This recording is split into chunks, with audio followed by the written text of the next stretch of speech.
Bonjour Éric Coquerel, merci d'être avec nous ce matin. La nuit, on l'a entendu dans le journal, a encore été marquée par de nombreuses violences dans toute la France, à Marseille, à Lyon, à Grenoble, la liste est longue, un peu moins dans les villes de région parisienne, des magasins pillés, des dégradations. Est-ce que vous en appelez à votre tour à la France Insoumise à un retour au calme, ce que vous n'avez pas fait pour l'instant? Ce que nous avons dit et ce que je réaffirme ce matin, c'est que si on veut que ça retourne au calme, ce que tout le monde peut souhaiter, il faut qu'il y ait la justice pour tous. Pas seulement la justice pour le cas de Nahel, ça évidemment c'est important, mais la justice par rapport à toute la situation d'injustice, d'inégalité qui est faite au quartier populaire depuis des années, et notamment aux jeunes. Et ça c'est le temps long, ça va prendre du temps. Non, c'est pas le temps long. Il peut y avoir... Rappelez-vous... Qu'est-ce qu'il faudrait alors comme acte immédiat, je vais vous comparer ce mouvement avec ce qui s'est passé avec les Gilets jaunes. Avec les Gilets jaunes, il y a eu aussi un embrasement dans le pays, d'accord ? Et il y a eu des propositions politiques, ne serait-ce que déjà revenir par exemple sur la taxation injuste qui avait été décidée. Et bien de la même manière, le gouvernement pourrait dire qu'il comprend la situation. Et ça, c'est sur deux axes. Le premier, c'est sur le fait de revenir sur la doctrine de maintien de l'ordre qui, dans ce pays, depuis 2002, sévit avec Nicolas Sarkozy. Vous savez, le Karcher qu'on avait appliqué à des ennemis de l'intérieur, les jeunes des quartiers. Eh bien, depuis, ça a produit énormément de morts, énormément de victimes, énormément de répression. Monsieur Coquerel, vous pensez que les jeunes, dont beaucoup, on le rappelle, sont très jeunes, sont âgés de moins de 18 ans, sont sensibles aux discours officiels qui peuvent être dits sur les lois. Par exemple, vous voulez changer la loi, revenir sur la loi de 2017 qui permet aux policiers d'utiliser leur arme à feu en cas de ce qu'ils considèrent comme la légitime défense. Vous pensez que dans les quartiers populaires, les gens ne font pas de politique? C'est une erreur de le penser. Mais est-ce qu'il n'y a pas une volonté aujourd'hui, une révolte un petit peu irrationnelle? Il y a une révolte, vous avez dit le bon mot, et il y a une colère et elle est légitime. Après, sur les formes, nous avons dit, nous pensons que la violence n'est jamais une solution. Et par exemple, s'attaquer à des biens communs qui sont le seul patrimoine souvent des déshérités, pour citer Hugo, évidemment, nous le contestons. Mais au-delà des formes, est-ce que cette colère est légitime? Est-ce que la normalité, c'est la première anormalité, est-ce que c'est ce qui est en train de se passer depuis 3 jours, ou est-ce que c'est le fait que Nahel ait été tué par un policier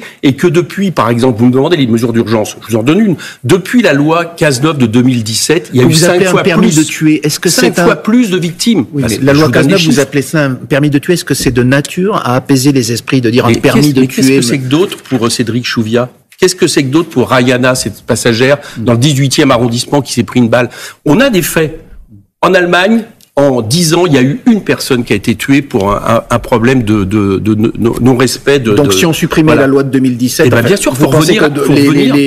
Au moins déjà, ça vont s'arrêter. Je vous dis, ça, c'est une mesure forte, immédiate. Après, il y en a d'autres. Je vous dis, il faut revenir.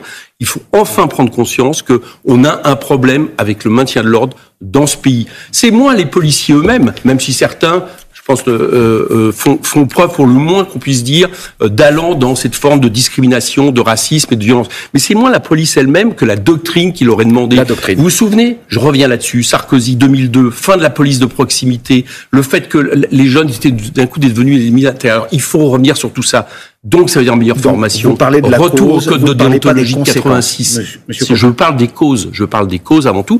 Et à côté de ça, il faut revenir à un grand plan pour l'égalité dans les quartiers, au lieu d'avoir balayé le plan Borloo comme l'a fait M. Macron en 2018. Donc ça, c'est pour effectivement régler, et le problème est que ces scènes que l'on voit depuis 3 nuits ne recommencent plus, mais sur le présent. Lorsque Jean-Luc Mélenchon, dans un tweet hier, dit « Il ne faut pas s'en prendre aux écoles, aux bibliothèques, aux gymnases », pourquoi ne parle-t-il pas aussi des commissariats de police ou des magasins qui sont pillés? Arrêtez de chercher les détails. Non, c'est pas le détail. Non. Dans la même vidéo, Jean-Luc Mélenchon dit que nous n'avons jamais approuvé la violence. D'accord? Oui, mais pourquoi il ne cite pas... Parce que nous citons d'abord, nous envoyons des messages par rapport à des gens qui sont en colère. Et encore une fois, leur colère est légitime. Et nous ne sommes pas contre eux. Voilà, nous le disons clairement, nous ne sommes pas avec tous ceux qui leur réclament le revenir au calme, mais qui ont été ceux qui ont déclenché, voire entretenu la politique qu'ils subissent. Voilà, ça, qu'on compte pas sur nous là-dessus. Et je crois que c'est important parce que ça permet aussi à des gens qui sont dans des situations insupportables de comprendre qu'il y a quand même des responsables politiques qui écoutent aussi leurs revendications légitimes. C'est aussi un lien ténu quelque part encore avec la République. Et donc je vous dis, l'énumération elle est très claire, c'est que nous sommes devant des faits concrets, et que dans ces cas-là, effectivement, le message que nous envoyons, c'est on détruit pas les biens communs qui nous appartiennent. Mais ce que je remarque, est-ce qu'on peut détruire des commissariats de police? Je vous pose la question. Je vous dis pas qu'il faut détruire les commissariats de police. Je vous dis simplement que on ne va pas régler les questions, et notamment le fait que les jeunes, par exemple, s'en prennent aux policiers, si on ne règle pas le rapport entre la police et la population. Et là, maintenant, c'est trop tard. Vous savez, nous l'avons dit depuis longtemps que la cocotte minute était en train de prendre, que c'était plus supportable que des mères de famille aillent pleurer leur enfant qui se retrouve mort pour rien. Non. Et qu'à partir de là, on nous a dit quoi? Vous êtes des anti-flics. Dans ce pays, c'est comme extraordinaire.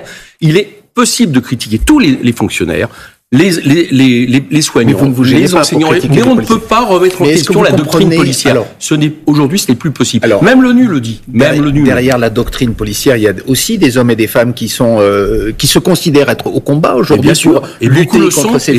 Et beaucoup sont des policiers républicains, je le sais bien. Et certains de leurs représentants, en tout cas, via un communiqué qu'ils ont publié hier, l'UNSA Police et le syndicat Alliance ont marqué leur exaspération en parlant de guerre, en expliquant, en affirmant nous sommes en guerre, en parlant de personnes qu'ils considèrent comme des nuisibles. Ils n'ont pas marqué leur exaspération, parce que je pense que ceux qui ont écrit ça, ils sont dans leur bureau, d'accord, et ils se rendent même pas compte qu'ils mettent en péril leurs collègues en faisant une escalade de ce point de vue-là.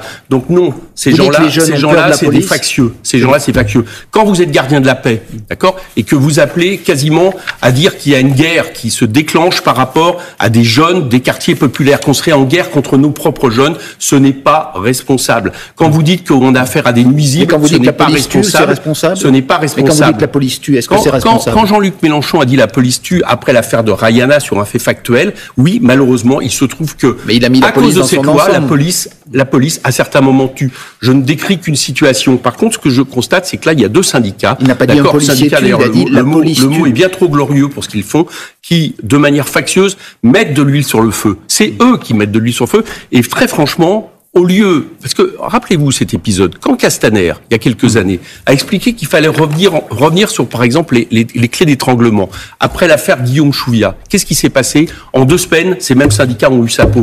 Voilà ce qui s'est passé. Et M. Darmanin a été nommé. Donc M. Darmanin, il doit revenir là-dessus, il doit faire en sorte que c'est... Est-ce que vous faites une distinction entre ce que disent ces syndicats, qui est effectivement assez radical, assez clair, et l'action de Gérald Darmanin depuis le début de ces événements? Eh bien, c'est à Gérald Darmanin de répondre et de montrer qu'il n'est pas dominé aujourd'hui, qu'il n'est pas soumis à ces groupes que je considère comme des groupes factieux. Ça fait trop longtemps. Rappelez-vous qu'ils ont remis en question la justice devant l'Assemblée nationale il y a maintenant 2 ans, et qu'ils ne se comportent pas en policiers républicains, ils se comportent en groupes factieux qui appellent à une guerre civile dans le pays. Donc ça, ce n'est plus supportable et ce n'est plus acceptable. Le maintien de l'ordre tel qu'il tente d'être fait aujourd'hui par Gérald Darmanin, est-ce que vous l'approuvez? L'utilisation de blindés dans certains endroits qui a permis peut-être d'éviter certaines exactions. Je pense que ça ne réglera rien. Regardez Marseille hier, d'accord? C'est-à-dire que l'escalade qui est faite, s'il n'y a pas de mesures politiques annoncées immédiatement, je pense que ça ne réglera rien. Vous pouvez envoyer est-ce que par rapport à des mômes de 15-16 ans qui sont dans la rue et qui il n'y a pas d'effet dissuasif éventuellement? Eh ben, l'effet dissuasif, si. Les policiers peuvent être un effet dissuasif. Je vous dis simplement que si vous faites une escalade, vous envoyez le raid, et puis après vous envoyez des blindés de la BRI, est-ce que vous croyez réellement que c'est comme ça qu'on va maîtriser ce qui est en train de se passer? La seule façon de le maîtriser, au moins d'annoncer, c'est que Madame Borne, et on va d'ailleurs lui proposer, lui demander, parce que nous sommes responsables, on a fait un certain nombre de mesures, prenne des dispositions où elle indique que elle a compris que ce qui est mis en question, c'est un problème systémique. Et ces mômes de 15-16 ans, comme vous les avez appelés, est-ce que vous êtes sensible aussi à ce qu'a dit Emmanuel Macron sur le rôle des réseaux sociaux, sur le rôle des parents, de l'éducation? Est-ce qu'il y a quelque chose à travailler?